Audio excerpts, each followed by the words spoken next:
അസ്സലാമു അലൈക്കും വറഹ്മത്തുള്ളാഹി വബറകാതുഹു. ബിസ്മില്ലാഹിർ റഹ്മാനിർ റഹീം. എൻ്റെ കൂടപ്പിറപ്പിയങ്ങളായ സഹോദരങ്ങളെ, സഹോദരികളെ, അല്ലാഹു തആല എല്ലാവർക്കും സുഖവും സന്തോഷവും നൽകട്ടെ.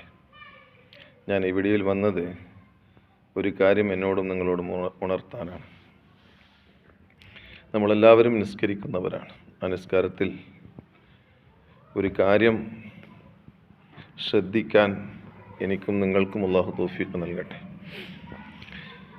അൻ അസ്ജുദ് അലാ സബ്ഇ, 7 അവയവങ്ങൾ നിലത്ത് വെക്കണം സുജൂദിൽ.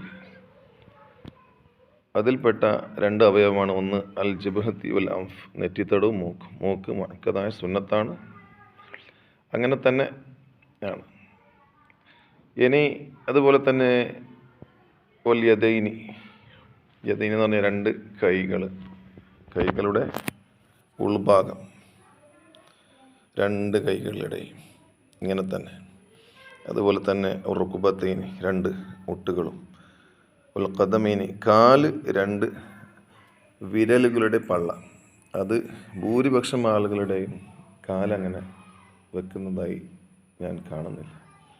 പല ആളുകളും കാലിൻ്റെ വിരലുകൾ എങ്ങനെയൊക്കെയോ കുത്തൊക്കെ വെക്കുന്നവരുണ്ട്, നേരെ തിരിച്ച് ബാക്കിലോട്ടേക്കാക്കി വെക്കുന്നവരുണ്ട്, അതല്ലെങ്കിൽ ചെറുങ്ങനെ ഒന്നും മടങ്ങുന്ന തന്നെ ഇല്ല. അപ്പോൾ അത് പറ്റൂല. ശരിക്കും 5 വിരലുകളും ഊന്നി അമർത്തി നിലത്ത് അമർത്തി വെക്കാൻ അല്ലാഹു നമുക്ക് തൗഫീഖ് നൽകട്ടെ.